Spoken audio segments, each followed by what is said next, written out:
हनुमान, लक्ष्मण और श्रीराम की यह कथा रामायण के सबसे भावुक और वीर प्रसंगों में से एक है। लंका का युद्ध अपने चरम पर था। राक्षसराज रावण की सेना और श्रीराम की वानर सेना के बीच भयंकर संग्राम चल रहा था। हर दिन नए नए योद्धा वीरता दिखा रहे थे। इसी युद्ध के दौरान रावण का पुत्र मेघनाद, जो अत्यंत शक्तिशाली और मायावी था, रणभूमि में उतरा। उसने अपनी अद्भुत शक्ति बाण का प्रयोग किया। मेघनाद ने वह बाण लक्ष्मण जी पर चला दिया। बाण इतना प्रचंड था कि लक्ष्मण जी मूर्छित होकर भूमि पर गिर पड़े। उनका शरीर निश्चल हो गया, सांसें मंद पड़ गईं। यह दृश्य देखकर पूरी वानर सेना स्तब्ध रह गई। श्रीराम अपने प्रिय भाई को इस अवस्था में देखकर व्याकुल हो उठे। उनकी आंखों में आंसू आ गए और उन्होंने लक्ष्मण को अपनी गोद में उठा लिया। तभी वहां उपस्थित वैद्य सुषेण ने लक्ष्मण जी की नाड़ी देखी और गंभीर स्वर में कहा, इनके प्राण बचाने का एक ही उपाय है, हिमालय पर्वत पर उगने वाली संजीवनी बूटी। यदि यह बूटी सूर्योदय से पहले लाकर इन्हें दी जाए तो इनके प्राण बच सकते हैं। यह सुनते ही सबकी आशा हनुमान जी पर टिक गई। श्रीराम ने नम्रता से हनुमान जी की ओर देखा। हनुमान जी ने बिना एक पल गवाए प्रणाम किया और कहा, प्रभु, मैं अभी जाता हूँ और लक्ष्मण जी के प्राण बचाकर ही लौटूंगा। हनुमान जी तुरंत आकाश में उड़ चले। उनकी गति वज्र से भी तेज थी। वे पहाड़ों, नदियों और जंगलों को पार करते हुए हिमालय की ओर बढ़े। रास्ते में रावण ने उन्हें रोकने के लिए कई मायाएं रचीं, लेकिन हनुमान जी अपनी बुद्धि और बल से हर बाधा को पार करते गए।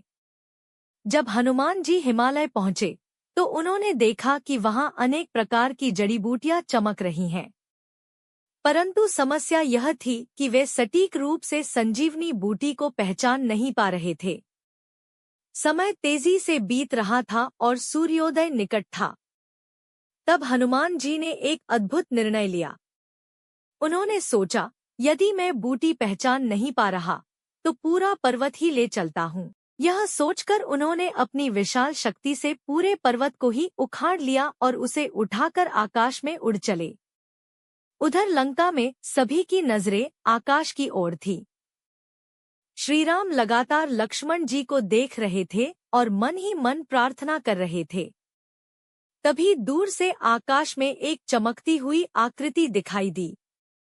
वह कोई और नहीं बल्कि हनुमान जी थे, जो पूरे पर्वत को लेकर लौट रहे थे। हनुमान जी को देखकर पूरी वानर सेना जय श्रीराम के नारों से गूंज उठी। हनुमान जी ने पर्वत को भूमि पर रखा। वैद्य सुषेण ने तुरंत संजीवनी बूटी को पहचाना और उसे पीसकर लक्ष्मण जी को दिया। कुछ ही क्षणों में चमत्कार हुआ। लक्ष्मण जी की सांसें फिर से चलने लगीं। उनका शरीर हिलने लगा और धीरे धीरे उन्होंने आंखें खोल दी। यह देखकर श्रीराम की आंखों से खुशी के आंसू बह निकले। उन्होंने लक्ष्मण को गले लगा लिया। पूरा वातावरण जय हनुमान के जयघोष से गूंज उठा। श्रीराम ने हनुमान जी को गले लगाकर कहा, हनुमान, तुमने आज मेरा सबसे बड़ा दुख दूर कर दिया। तुम्हारा यह उपकार मैं कभी नहीं भूल सकता। हनुमान जी ने विनम्रता से कहा, प्रभु, यह सब आपकी कृपा है। मैं तो केवल आपका सेवक हूँ। यह कथा हमें सिखाती है कि सच्ची भक्ति, साहस और निस्वार्थ सेवा से असंभव भी संभव हो जाता है। हनुमान जी की शक्ति केवल उनके बल में नहीं, बल्कि उनकी अटूट भक्ति और समर्पण में थी। यही कारण है कि आज भी उनका नाम लेते ही हर कठिनाई आसान लगने लगती है।